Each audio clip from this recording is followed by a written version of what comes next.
propado do passado, tira preta do cerrado, foi recongo no Conganda. Conta um sonho verdadeiro, faz o que mandou mineiro, o galanga. Vem no terreiro, vem, a história vai até o amanhecer. Vem pro terreiro, vem, que essa história não se deve esquecer.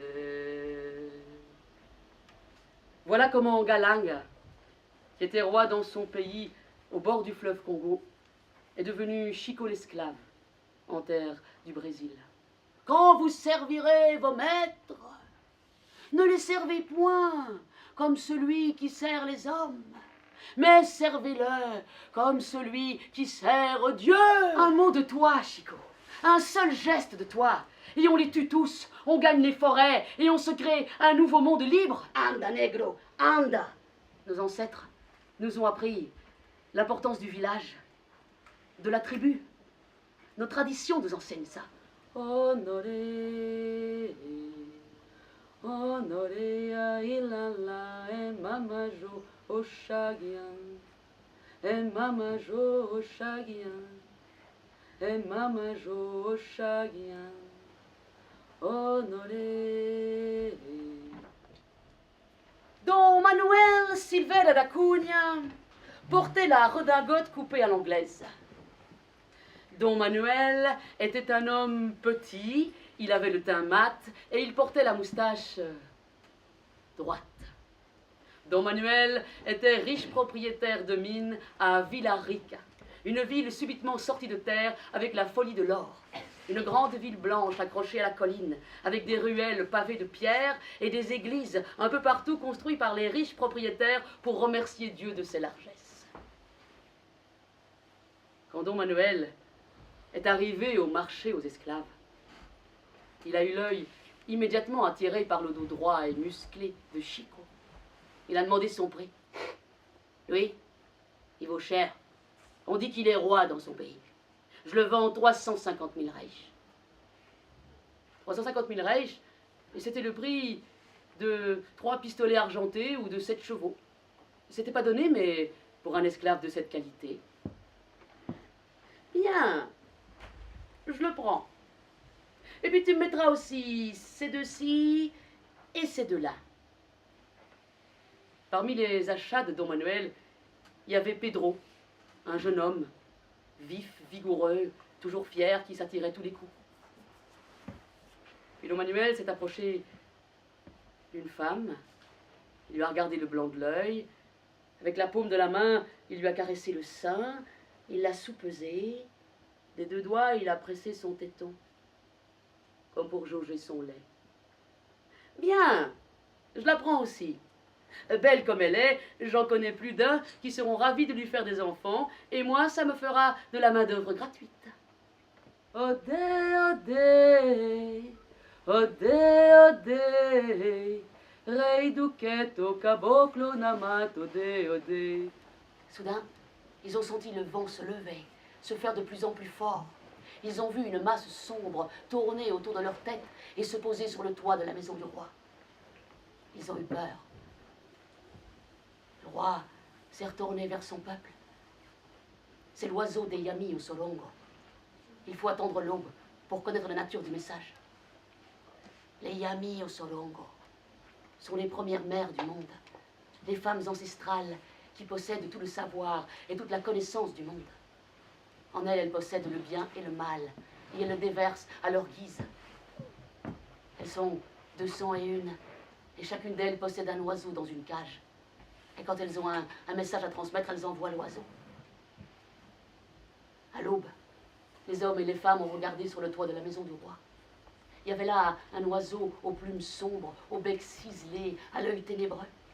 Il a déployé ses ailes, et le vent s'est fait de plus en plus fort. Il a tourné 3 fois autour du village. Puis il s'est immobilisé, il a fixé sa proie, il a plongé, il a pris dans ses griffes un enfant et il est parti dans la forêt. Un guerrier. Il me faut un guerrier pour tuer l'oiseau.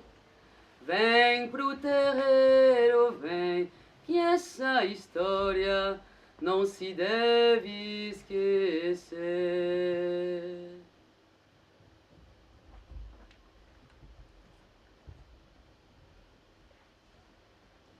Rosa. Rosa, c'était une petite vieille, toute maigre, toute fripée. Rosa, elle avait les yeux qui pétillaient. Elle avait un sourire tellement large qu'on pouvait croire qu'elle avait enfanté le soleil. Rosa, elle était née esclave. Elle avait un grand-père qui était natif des forêts. Et ses autres grands-parents, ils avaient fait la traversée en bateau, comme Chico. Rosa, elle s'y connaissait en plantes, grâce à son grand-père des forêts. Et puis aussi, elle connaissait tous les chants, toutes les traditions. C'est souvent elle qui lançait les chants le soir. Puis aussi, Rosa, quand elle avait une histoire à raconter, elle prenait sa grande pipe blanche. Elle la bourrait lentement.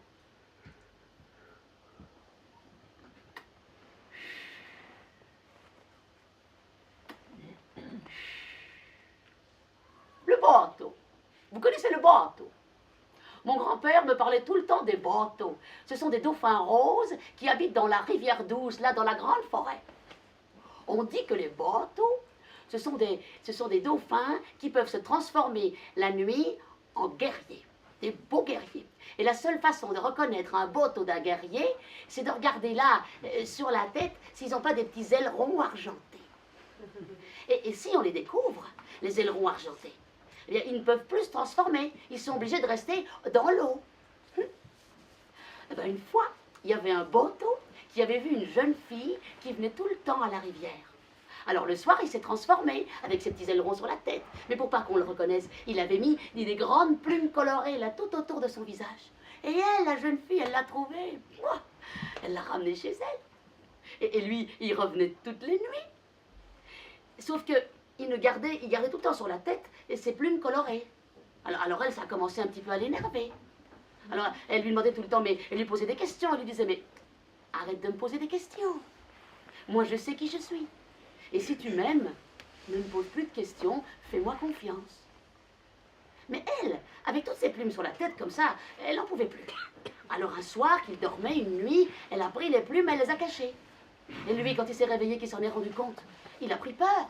Alors il s'est enfoui, elle l'a suivi dans la forêt, il y avait une lune, et elle a cru voir là, un petit reflet là sur la tête, mais elle n'était pas sûre. En tout cas, lui, il n'est plus revenu. Et elle a eu son ventre qui a poussé.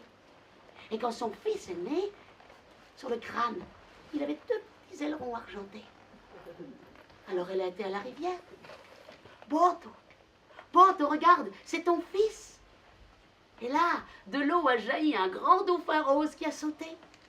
Et l'enfant, il a comme glissé des mains de sa mère, il a sauté dans l'eau et arrivé dans l'eau, il s'est transformé en un dauphin rose qui a rejoint son père au fond de l'eau.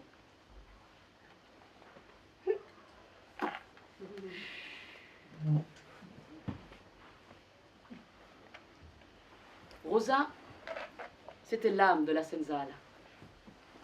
Et Chico, lui, il ne pouvait pas lui résister.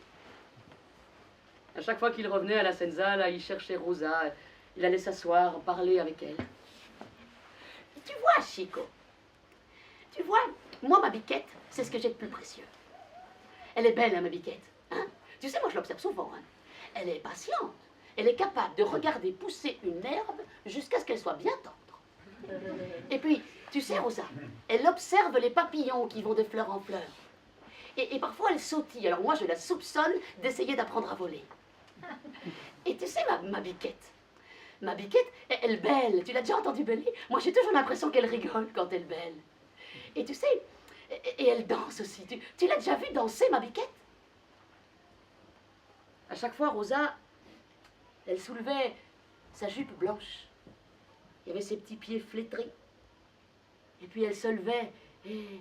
Viens, Chico, viens avec moi. Viens danser, danse la danse de la biquette. Allez, viens. Chico, il ne pouvait pas lui résister.